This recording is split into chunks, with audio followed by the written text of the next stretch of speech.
Pacers take game 4. It's now 3-1 in the series. It's looking really, really bleak for New York. Can they come back? We'll have to see. My first takeaway from this game from last night was, are we at the point where we can call Haliburton a superstar? Now, I don't want to be hyperbolic. I don't.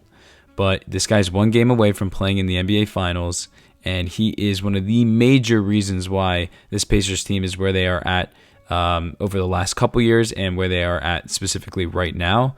He's just, again, doing such a good job of facilitating, being the general that this team needs, and constantly getting teammates involved while also scoring and doing what he needs to do. And I even love his defense. He's pretty active on defense. He's handsy. He'll go for the steals. He'll try to jump outlet passes. So I just think there's really not much to complain about with this guy. And again, we have to see how, especially if they make the finals, we have to see how that goes. But at the same time, the way this guy's playing, especially on the biggest stage and in the biggest moment, it's really hard for me to not say he's not at least maybe top 10. I'm not ready to go over certain players, but he's really putting himself in a certain category that we have to really consider, especially after this postseason run is over. And again, his performance in itself, 32 points, 12 rebounds, and 15 assists on 0 turnovers. It's just what this guy does. He makes plays. He does it efficiently. And there's really nothing else you can ask for out of a player like that that's going to lead your team. And again, the Pacers just continue to wear down New York with this pace, overall the quickness that they have, and again, the deeper bench. The Knicks really only got scoring out of 6 guys last night. It really wasn't much, and at times it really wasn't even enough from a few other guys, which we will touch on.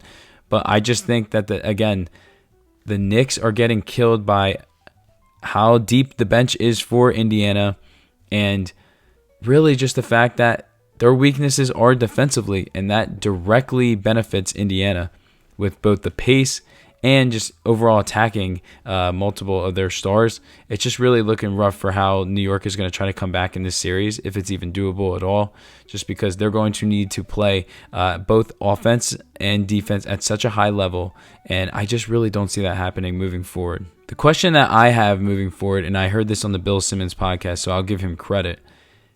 Again, we have to see. I'm not trying to be hyperbolic, and I'm not saying that I even fully agree with this, but it does have to, make some concern for moving forward, just because does Cat and JB, Jalen Brunson, can they play on the court at the same time in crunch minutes? These guys both are so bad defensively. They both get hunted defensively. Now, of course, they have their scoring to offset that, and they both are very, very good scorers. I'd argue arguably some of the best scorers for both of their positions, I would say, other than a couple guys for Cat, just because, Jokic exists. But Brunson is by far one of the best scorers in the NBA, the best clutch scorer in the NBA. So they obviously have things to offset that. But, man, there are times where Tibbs is trying to hide Cat, or he's trying to hide Brunson, and it just really, in my opinion, hurts the team, because these guys are just such a liability defensively. And then they also end up getting in foul trouble, which then screws things up even more. So it's just been very hard to watch. Again, I would not break up this duo, but I am curious to see and just see how people are thinking about this thought, because this team, I don't know, they got rid of defense last year, like they had, because they were such an elite defense last year, and they traded it for offense, and the offense has worked. But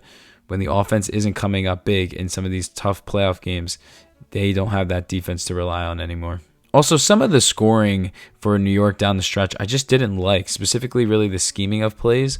I just didn't like that. Number one, they got Brunson 3 shots in the fourth quarter. I know he didn't have the greatest night last night, but still, he had 31 points. I didn't like that. I mean, he at least was hitting some shots.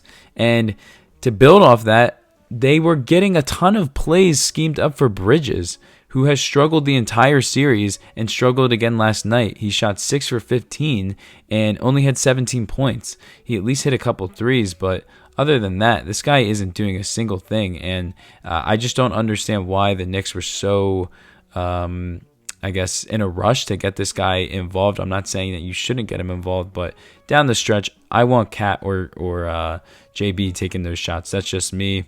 I don't want to get into the cold hand. So I thought that was a little questionable from the New York offense. And yeah, there's one game left in this series. I can't believe it. I mean, I had Pacers in 7, so I'm not shocked that the Pacers are winning, but I was expecting more fight from the Knicks.